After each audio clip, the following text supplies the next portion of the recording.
Good morning everyone. तो finally आम आसिक पहुँची गलु प्रेम मंदिर रे, जोड़ा कि कृष्णंकर सबुठ भल बहुत बड़ मंदिरटा।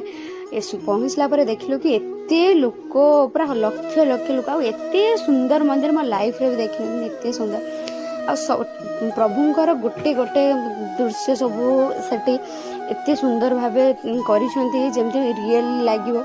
आ पूरा गिरी गोवर्धन पर्वत जमी हाथ टेक तो देखिकी सेगुड़ा तो आखि पूरा ये जो एते सुंदर दृश्य मुझे भी लाइफ रे देखी नी। आ भगवान को पाखु जाई देखिबार बहुत ही माने एते भल लगिला। तापर मंदिरटा भी एते सुंदर है, व्हाइट कलर मंदिर किंतु राति एते सुंदर कलरफुल देखा मंदिरटा।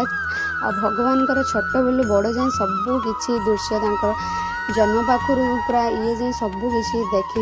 एते सुंदर मंदिर देखी सारा तो बहुत भल लगुच। मैंने पसंद से कहे जय राधे कृष्ण।